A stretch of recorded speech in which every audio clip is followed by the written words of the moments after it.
Prime Minister Narendra Modi today held an all-party meeting via video conference to discuss the fight against coronavirus. Congress's Ghulam Nabi Azad, Trinamool Congress's leader Sudeep Bandyopadhyay, Shiv Sena leader Sanjay Raut, Samajwadi Party's Ram Gopal Yadav, BSP leader S.C. Mishra, Lok Janshakti Party's Chirag Paswan, NCP chief Sharad Pawar and DMK leader T.R. Balu were among those who joined the video conference. US President Donald Trump called Prime Minister Narendra Modi great and really good after confirming that India's first shipment of a total of 29 million doses of the hydroxychloroquine was on its way to the United States. Trump had earlier said there would be retaliation if India did not release the drug, and before that, the US President and Prime Minister Modi had already had a telephonic conversation about the same. Approximately 400 million Indians employed in the informal sector are at risk of slipping deeper into poverty, according to the International Labour Organization. The report suggests large-scale and integrated policy measures to deal with this situation, which entails stimulating economy and jobs by supporting enterprises, employment and incomes, protecting workers in workplaces, and finding solutions between government, workers and employers.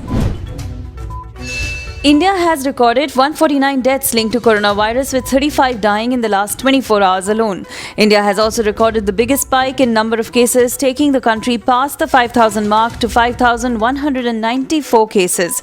A government source quoted by reports said that in this make or break week of the lockdown, India will push testing so as to confirm the hypothesis that death rate is low because the infection is controlled, according to the Health Ministry. However, the protocol for testing will remain the same. Many states have told the centre that they want an extension in the 3-week lockdown.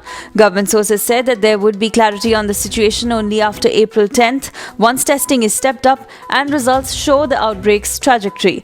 During the review meeting with the Prime Minister, the Chief Ministers had earlier conveyed that they would prefer to take some steps to revive the farming and manufacturing sector.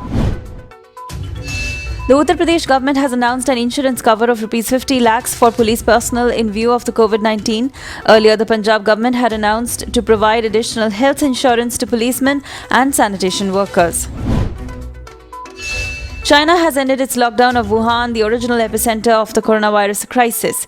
Some economic activity has restarted and the movement of people has begun once again after 76 days. Some restrictions within the city will, however, remain in place. Officials warn that the threat of further infections remains far from over.